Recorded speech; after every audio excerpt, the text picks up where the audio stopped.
ज्ञान हिंदी में आपका स्वागत है दोस्तों। मैं हूं ऋषि और आज हम बात करने वाले हैं वेस्टेड प्रीमियम के बारे में। तो पहले बात कर लेते हैं बेसिक पैक की। तो बेसिक पैक में सब्सक्रिप्शन चार्जेस फ्री है, ज़ीरो कमीशन इन्वेस्टिंग भी है। अब फ्रंट चार्जेस है, वेस्ट जो आप खरीदते हैं एक्सचेंज ट्रेडेड फंड मतलब गोल्ड में इन्वेस्ट कीजिए, शेयर में इन्वेस्ट कीजिए, वो $3 है। ठीक है। फिर उन वेस्ट की एनुअली फ़ी है 0.5 पर ईयर। और विड्रॉल चार्जेस $11। अगर हर एक ट्रांजेक्शन आप विड्रॉल करना चाहते हैं तो $11। उसी में देखिए प्रीमियम जो है वो 2,500 रुपये का है ईयर का, और 750 रुपये क्वार्टरली। ठीक है। तो 2,500 का लीजिए अगर आप प्रीमियम लेना चाहते हैं। और देखिए यहाँ पे आपको waste up front free zero हो जाती है। फिर एनुअल चार्जेस तो लगेंगे ही 0.5। और ये देखिए विड्रॉल, एक विड्रॉल चार्जेस साल का फ्री देखने को मिल जाता है। अगर आप विड्रॉल हर ईयरली करते हैं तो ही ये प्रीमियम मेरे ख्याल से सूटेबल होगा आपके लिए। अगर आपको वेस्ट में इन्वेस्ट करना है तो ही आप प्रीमियम के लिए जाइए, बाकी तो सब कुछ सेम है। बस यही मुझे आपको इसके बारे में बताना था। अब मैं अपने डैशबोर्ड में आ जाता हूँ। मैं एक बात क्लियर करना चाहता हूँ, देखिए वेस्ट में इन्वेस्ट करने पर ही आपको वेस्ट की जो अपफ्रंट फ्री लगेगी। आप कोई भी स्टॉक बाय करते हैं तो आपको कोई भी पैसा नहीं लगता, कोई भी कमीशन नहीं लगता, कोई ब्रोकरेज नहीं लगता। तो ये सारे देखिए ये वेस्ट है। ठीक है। ये जो सारे वेस्ट है ये प्रीमियम वेस्ट है, जहाँ पे आप गोल्ड में इन्वेस्ट कर सकते हैं, गोल्ड में, फिर बॉन्ड्स में, फिर स्टॉक में। ठीक है। तो यहाँ पे जो मैंने आगे बताया वैसे ही यहाँ पे सब में एसेट्स जो होते हैं वो सारे डिवाइडेड होते हैं। ठीक है। गोल्ड में हो गया 5%। फिर ऐसे करके देखिए अभी तक 5 साल में कितना रिटर्न दिया है, 100% रिटर्न दिया है 5 साल में। मतलब जो भी आपने रकम डाली उसका उसके ऊपर 100% मतलब 20% एवरेज रिटर्न बनाया है। यहाँ पे देख सकते हैं, आप लिखा भी है। और देख सकते हैं यहाँ पे कौन सी ईयर में कितना रिटर्न दिया है। फिर अगर आप ऊपर वापस आएंगे तो आपको इधर नीचे दिखेगा कि आपका पैसा कहाँ इन्वेस्ट हो रहा है। तो इंफॉर्मेशन टेक्नोलॉजी में इतना इन्वेस्ट हो रहा है। फिर गोल्ड में नीचे देखिए कितना हो रहा है। फिर वहाँ पे बॉन्ड्स में भी है, यूएस के लॉन्ग टर्म बॉन्ड्स। तो ये सब बहुत बेनिफिशियल है। अगर आप ज़्यादा रिस्क नहीं लेना चाहते तो ओवरऑल आपका पोर्टफोलियो बहुत अच्छा एवरेजली बन जाता है। और डिविडेंड भी 1.5% या 1.4% के आपके आसपास मिल जाता है। इससे अच्छा क्या होगा। और उस डिविडेंड को आप री इन्वेस्ट भी कर सकते हैं, जिससे आपको जो डिविडेंड ओवरऑल है वो मिलना ज़्यादा मिलना चालू हो जाएगा। ईयरली आप जो 20 ईयर्स तक अगर आप पैसा इसमें रखते हैं तो आप सोच सकते हैं कितनी ज़्यादा ग्रोथ होगी। आप बाय करते ही रहेंगे और तो आपको और ज़्यादा डिविडेंड मिलता रहेगा। तो ऐसे करके पूरा ये साइकिल बन जाता है। देखिए यहाँ पे प्रीमियम में जो वेस्टेड प्रीमियम अगर आप लेते हैं तो वेस्ट में देखिए 3 टाइप के वेस्ट होते हैं।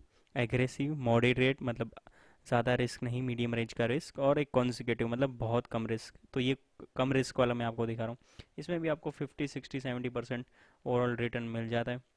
तो कंपेयर टू थोड़ा सा कम इंटरेस्ट मिलेगा, मतलब 10 12%। लेकिन देखिए आपका मोस्ट ऑफ पैसा बॉन्ड्स और गोल्ड पे लग जाता है और स्टॉक में बहुत कम अमाउंट लगता है कंजिक्यूटिव में। तो ये अच्छा सा है ऑफर। तो अब मैं अपने स्टॉक दिखा देता हूँ। मैं SP 500 में इन्वेस्ट करता हूँ, ETF है। ठीक है। अमेरिका की 500 टॉप कंपनीज में मैं इन्वेस्ट करता हूँ। मैं एक कोई पर्टिकुलर कंपनी में इन्वेस्ट नहीं करना चाहता था सारा पैसा अपना। ठीक है।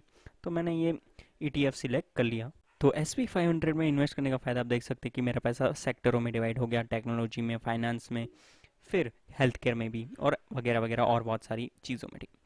यहाँ पर आपको नीचे देखने वाली चीज़ है आपकी लॉन्गेस्ट होल्डिंग कौन सी है। तो ओबियसली जिसकी मार्केट कैप ज़्यादा होगी वही कंपनी में परसेंटेज आपका पैसा ज़्यादा जाएगा। जैसे कि माइक्रोसॉफ्ट है, एप्पल है, वो बड़ी बड़ी कंपनियां हैं जिसका मार्केट वैल्यू ज़्यादा है। ठीक है। तो उसमें ज़्यादा आपका पैसा जाएगा। वैसे करके टॉप 500 कंपनी में आपका पैसा डिवाइड हो जाता है, तो ओवरऑल रिस्क बहुत कम हो जाता है। डिविडेंड भी 1.7% मिल रहा है, जो काफ़ी अच्छा है, 20% एवरेज रिटर्न के साथ।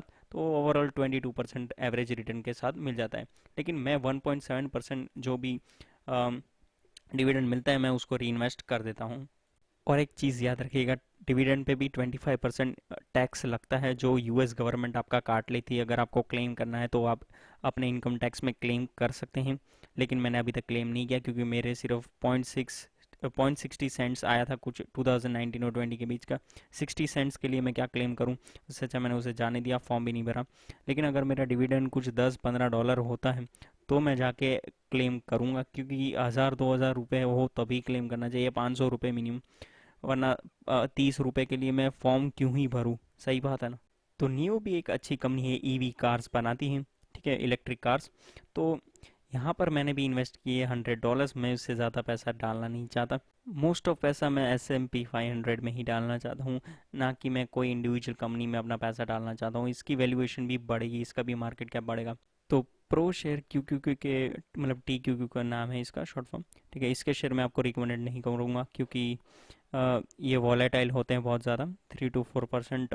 अगर नास्डेक 1% हिलता है तो TQQ 4% हिलता है, 3 to 4%। और अब हम बात कर लेते हैं टेस्ला। देखिए मेरी होल्डिंग सबसे ज़्यादा है टेस्ला में।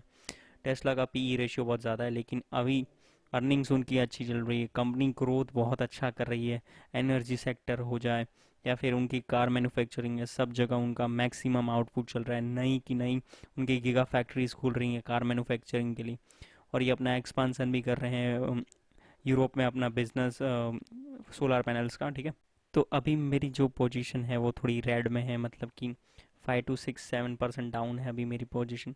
बट इट्स ओके, मैंने $450 के एवरेज पे बाय किए हुए हैं 3 शेयर। तो आने वाले टाइम में ये भी $1 ट्रिलियन कंपनी है। अगर आपको ये शेयर जो है $400 के नीचे मिल रहा है तो आप बाय कीजिए, 350 के नीचे कर रहा है तो और बाय कीजिए, क्योंकि इस कंपनी में बहुत पोटेंशियल है ग्रोथ का, ठीक है।